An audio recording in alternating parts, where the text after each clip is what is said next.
My God. They're going for the utility route still. The utility route. Akai, Alice, Kalea is actually a really good combination that they can work with.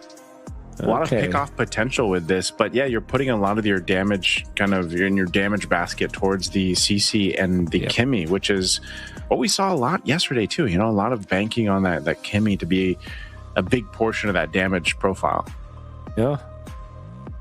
Wonder if RRQ now wants to go for a Dunox in their goal, but I think that they definitely need more burst damage. Maybe a carry actually. We'll pick up the Thams, which is one of the answers to this. But yeah, Exporg actually is the best for RRQ. Man, the Export Tigreal combo. There you go. Oof. I mean, by the way, Tigreal's ult, when I say it does more damage, it does quite a bit more damage. Like, they can actually win that in the early stages, but eventually you will look for a way to end the team fights, because the only way for them to push turrets is if Coffin is still alive. And to be fair, the Kimi is not as fast anymore when it comes to taking turrets, unless left unattended. So RRQ HOSHI, they still have the priority when it comes to the late game, I would say. Oof. We'll see how they will do. Look at how fast the dash is for the Tigreal now. It's good. You know, I feel like he, in a way, he kind of needed that, because you know, how many times would you go ahead and use the Tigreal and then you're like, all right, I'm gonna go ahead and get this this Sacred Hammer off, and then it's just sidestepped, you know, because it's like slow motion. So it's much better that they increase that speed for that. Yeah, looking good. You know, my only criticism about Team Falcon's composition. Well, I have many criticisms. So what's the main one? What's the main one? The main one is usually you pick up the Kalea, you combo it with a burst hero. Of course, the Kimi can eventually take out whoever gets lifted and dragged by the Kalea, but the Kimi will not always be in there to output the damage. So you typically pick up somewhere along the lines of a Lancelot, or maybe even a carry, a Farsa. Kimi might not be enough here as a combo for the Kalea. That's why even with this first pick Kalea, it kind of feels like it's not as successful as Team Falcons would want it to be. To be fair, I really like the first 3 picks from Team Falcons. I just don't like their choice of Akai plus Alice. It's their last 2 picks. Akai is great, but the Alice might not give them what they need in this game. Oof, look at that burst. Wow. First blood going in the hands of Team Falcons. Rins was the target even with the Purify, man. He was gone in an instant. So with that, they'll go ahead and start up this turtle. First one of the game. RRQ HOSHI wants to go ahead and contest it and fight it through. Dyron jumping in on Cuffin. Swinging that sword. Cuffin can't get away. They do trade it out. Susujin falls, so this should be a turtle going in the hands of Team Falcon. Toy gets a kill on Sanji. RRQ HOSHI, they're going to back off this. It's Boy and Troll. I don't think they're going to be able to get more, so they trade objective for kills. Tyrant's utilizing all of his combo for they go for Rins. That's a great option. Big tsunami slam. Again. Wow, Rins, man. He's not having a good time here, Wolf. Back-to-back deaths on that same spot for Rins. This time didn't have the Purify. Now Boyet, they're poised to take this purple buff, but this is 6 seconds before his Retribution is off cooldown. Sutsujin has the Retribution, so I don't know why they're making this play at all. Oh, what? Sutsujin did not know that he could have been there. But of course, he probably did not know, actually. Exactly, because he died during the turtle fight. He might have just assumed that the Akai did not retreat during the turtle. That's insanity. No, won't be able to pick up Sano. Could attempt there from Toy, but a nice lockdown with the spin. Keeping him there. Boyet still healthy enough. Sano finally going down with a Fettered Airstrike right on target. Sutsujin 1 HP away. He'll be able to survive a Tsunami Slam. Irok sacrificing himself. And they do survive, keeping Sutsujin alive. But man, Team Falcons, though, they're willing to take these fights, and this is going to be a lot of extra gold now in the hands of them. And Troll didn't have the best combos with him, but he's already 2-0-3. The first pick, Kalea, coming out from Team Falcons, didn't even waste a second picking it up. The moment that they saw that it was open, they picked it up for themselves. And Troll shows to us how it's done. 2-0-3 with this rogue Kalea. Oof. Sanji trying to get away. Dairon, though, and Sutsujin should be able to pick up a kill. Stun with a Mountain Shocker. A good pickup there for RRQ HOSHI. Turtles coming up here. Team Falcons getting in position, and this is, once again, Edok doesn't have a flicker available, but might still be able to utilize that implosion again. A lot faster here on the Tigreal now, especially with that Sacred Hammer, but they'll take this slowly. Susujin still working on his orange buff. Boyet in position.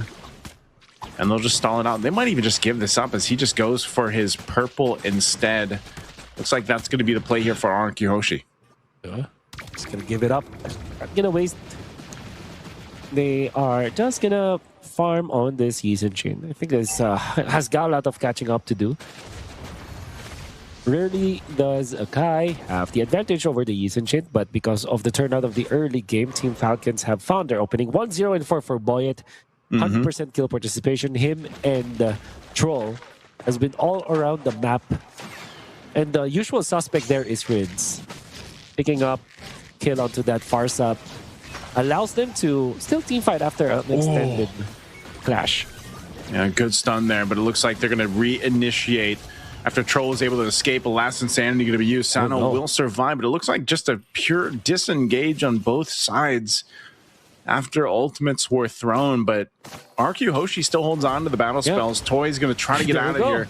Little strike plus the slam coming down. Toy will go ahead and flicker, staying alive barely with some of the regen there with that Brave Smite emblem, but they aren't going to be able to get a turret. Tier 1 on the bottom side here for Team Falcons. Might be a push, trading up top unless Sanji can do something about it, but they will trade turrets. Tier 1 up top now for RRQ HOSHI. That's the fleeting time available for the Kalea. That's why they kept on just pounding RRQ HOSHI with these initiations. We'll now find a kill on the Toy, but they did find a push up down the bottom lane. Unfortunately for them, RRQ HOSHI have already pushed up top, so there's not a massive lead that Team Falcons have built when it comes to the gold. And we're yet to see this CC get activated. Ooh. Okay. Little weird what happened implosion there. Okay. I think it was the wall, or it probably was. Something that was odd. That's not the implosion I know. Yeah, that's not an implosion I know as well. Well, there's the Sacred Hammer that we're going to learn right there. It's quick, it's fast. Edok has to flicker out defensively. Dairon jumping out to help the fight. Sanji now also. They could get caught in a bad position. Dairon has the bravest fighter. He's going to be able to disengage now, but the fight for this turtle, all for Team Falcons to go ahead and secure. RRQ HOSHI not able to contest this. So great team fighting that's on display from Team Falcons right now. Yeah, Team Falcons have zoned out the members of RRQ HOSHI, committing the ultimates. I think the way that they are utilizing their ultimates is just to make sure that RRQ HOSHI will either use their own ultimate or use a battle spell. Now, Sutsujin getting caught by Sanji, but there's no follow-up. And Troll doesn't have the ultimate yet, so they will not continue with that fight. And even after that turtle fight, Team Falcons have only built 1,000, actually less than 1,000 gold. Maybe a little bit over 1,000 gold either. Yeah, 1.7k around that area, which is not that much right now. However, you still have to think about the First Lord fight, which Sutsujin needs a lot of catching up to do. So far, he has caught up with the same levels, but we'll see. Tsunami Slam going to be used again. Edok's getting locked down with that heavy spin, but there's the response. Last Insanity thrown out. A good throw of Ruin coming out from Sanji, but they get stunned in that mid lane. Stopped in the tracks with the Mountain Shocker. There you go. RRQ HOSHI will be able to disengage, only losing their roamer, Edok. But again, Team Falcons, they're taking the fights. They're lining things up here and playing around this composition they have. They're going to be in a good position to contest for this objective, that Lord, when it does come up, just like how they have for these turtles. And so we'll see. The adjustment that needs to be made is actually from RRQ HOSHI here, Wolf. They've got to find that favored setup that this composition is supposed to give them. And unfortunately, they haven't just been able to find that right target, or it's been Team Falcons that has started that first and are actually really getting value out of this Akai pick even. Yep. And now the good thing about this is for Team Falcons is that there's no one dying on their side whenever they go for the engage. Now, RRQ HOSHI, it has been a long time since they have gotten a kill. They're stuck with 4 kills as of this moment. Team Falcons, between the Kalei as well as this Akai, with both having 2-0 and 4. You can see how well coordinated they are. Now the Lord fight commences.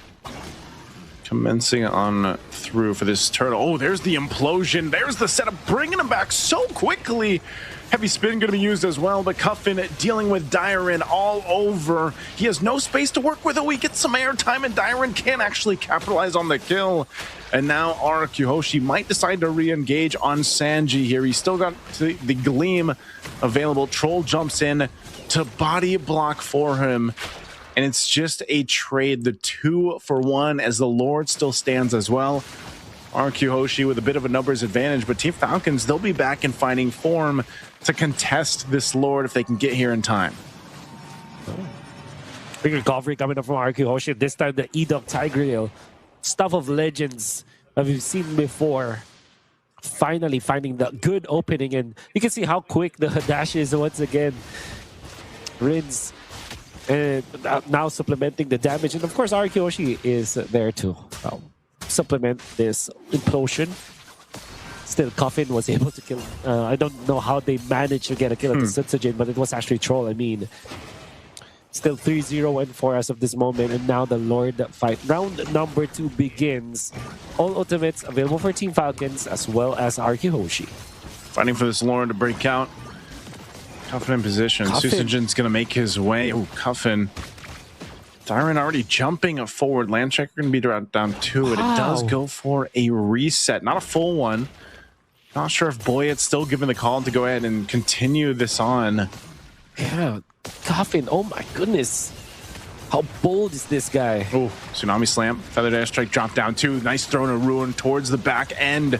The Sacred Hammer going to keep Sanji there, and they're just going to go ahead and just duke it out for this Lord fight. But Team Falcons forced off to the Tier 1 turret. Susujin picks up Sanji. A Landshaker going to fall down. Troll finally shut down. RRQ HOSHI is winning the fight. They find 2 kills, and now they'll start up the Lord here to secure this. Not much Boyet can do here. He's quite low. He does still have the Retribution. Sano going to get stunned once again with a Landshaker, and they'll pick up another kill, given in the hands of Susujin, as Boyet is forced off of this, and that's a Lord that was hard fought for RRQ HOSHI. Unfortunately for Team Falcons, the fact that they didn't have a marksman at this moment, while they do have the damage from the CC as well as the Kimi, it was difficult for them to group up and form a box. It's mainly because of the presence of the X-Borg, the Farsa, all these explosions that can be supplemented with the implosion from the Tigreal. Even the threat of those kind of spells is already enough for Team Falcons to not have a good formation around the turtle, around the Lord, I mean. And that being said, they were picked apart by RRQ HOSHI, falling one after the other. Eventually, Coffin being zoned out meant the Team Falcons didn't have any retaliation. And even this Akai, with just the Brute Force Breastplate as well as the Athena Shield, did not have enough tankability against RRQ HOSHI. And the result was RRQ HOSHI just collects the Lord, gets 2 kills to go with that, and now they are sieging against Team Falcons. RRQ still has to be careful on how they approach this Edok. Popping the conceal, Feathered Airstrike to follow through too, up in this top base turret. Edok doesn't have a flicker, so it's not like he can force this interaction here. Just kind of being a threat up on that front side. Lord finally going down. So RRQ HOSHI might just be able to get this tier 2 for now, but that flickers up for Edok. If they decide to give it a go, they can force a fight. Immortality picked up for Toy too. You can see they might decide to go ahead and make this play utilizing this setup between the Tigreal. But RRQ HOSHI, that's all they get. They get the tier 2s cleared. Base turrets still up for Team Falcons.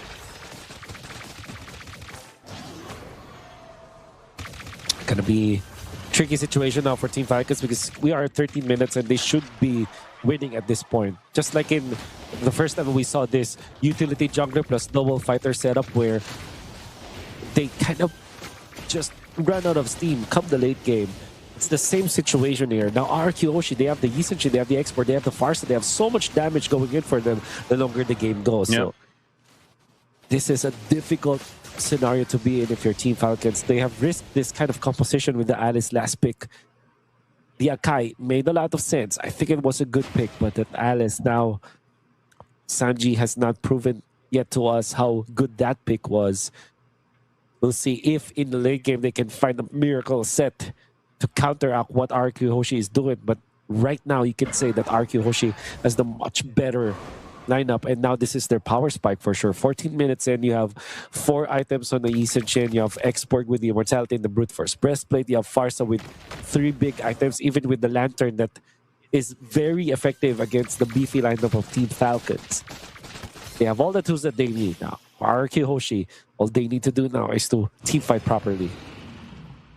That's what it comes down to a lot of the times at this point in the game here. Wolf is that team fight around these lords. Now, it isn't an evolved lord just yet.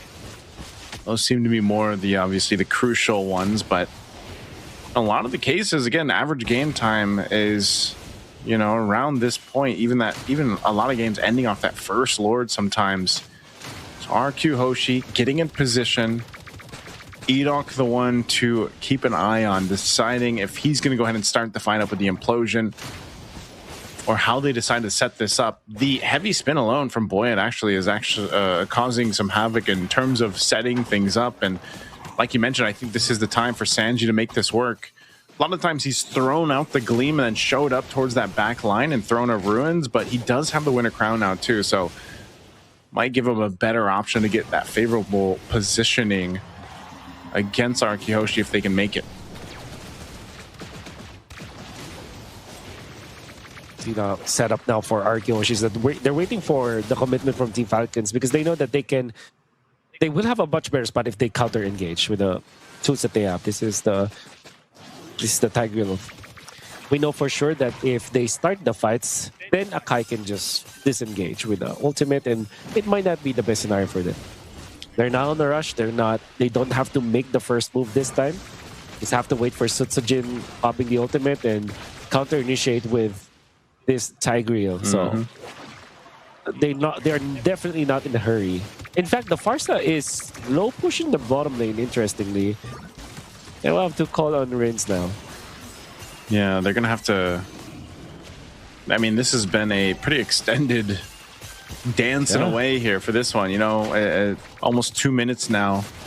Just trying to find that right opportunity. Some immortalities and other defensive items are being picked up. Troll not able to get that setup when that Tsunami Slam. So there's the implosion from Edok coming on through. Trolls are going to be the one to first go down. Buoyant barely escaping, but there's the last insanity from Toy. The flicker forward, it's a double. And now a Landshaker finds Cuffin, and Cuffin will be able to get away. So Toy's immortality will be popped. Taking a couple of turret shots here, but it's only Cuffin versus the full force of RRQ. And that's all they need for now.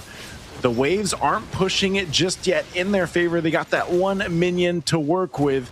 Can Cuffin delay this? He's going to be pushed off forward. Mount Chakra to stun him. A great stun, a great play, and a great team fight for a great series. RRQ Hoshi will take game 3.